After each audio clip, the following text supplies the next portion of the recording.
श्री कृष्ण कहते हैं, जीत हो या हार दोनों का सम्मान करना सीखें, क्योंकि दोनों में ही ईश्वर की इच्छा होती है। आइए एक कहानी से समझें। एक छोटे से गांव में दो बचपन के दोस्त रहते थे, रामू और श्यामू। दोनों ही बहुत अच्छे खिलाड़ी थे, लेकिन उनकी खासियत यह थी कि वे खेल को सिर्फ खेल नहीं, बल्कि जीवन का एक महत्वपूर्ण हिस्सा मानते थे। वे हमेशा कहते थे, जीत और हार दोनों से कुछ ना कुछ सीखने को मिलता है, और ये दोनों ही ईश्वर की इच्छा है।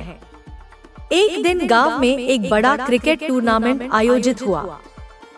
पूरे गांव ने इस टूर्नामेंट का इंतजार किया था। रामू और श्यामू ने मिलकर एक टीम बनाई और प्रतियोगिता में भाग लिया। पहले मैच में ही उनका सामना एक मजबूत टीम से हुआ। वे पूरी कोशिश के बावजूद हार गए। मैच के बाद जब गांव वालों ने उनकी हार पर टिप्पणी की, तो श्यामू ने हंसते हुए कहा, हर हार हमें कुछ सिखाती है और हमें इसका सम्मान करना चाहिए। यह सब ईश्वर की इच्छा है। रामू ने भी श्यामू की बात को सहमति दी। हम जीतने के लिए नहीं, बल्कि सीखने के लिए खेलते हैं। हमारी हार में भी कुछ न कुछ अच्छा होता है, जो हमें आगे बढ़ने में मदद करता है।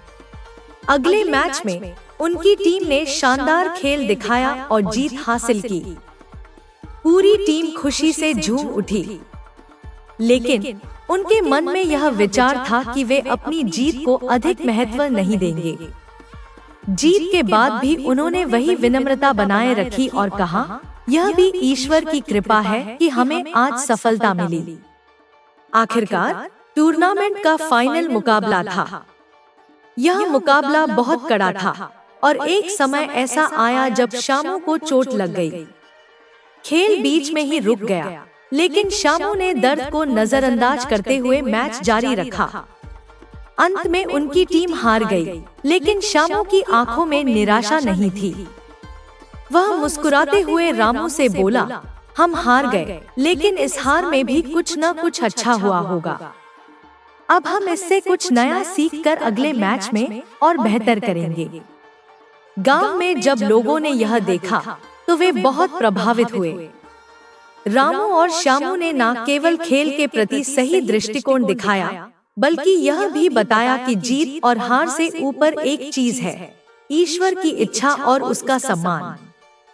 गांव वालों ने भी इस दृष्टिकोण को अपनाया।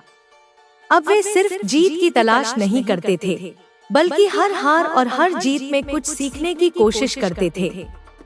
उन्होंने समझा कि जीवन में कभी भी हार से घबराना नहीं चाहिए, क्योंकि हर स्थिति में भगवान की इच्छा होती है और वह हमें कुछ न कुछ सिखाने की कोशिश करता है। कैसी लगी आपको ये कहानी? जरूर बताएं। लाइक, शेयर एंड सब्सक्राइब करें।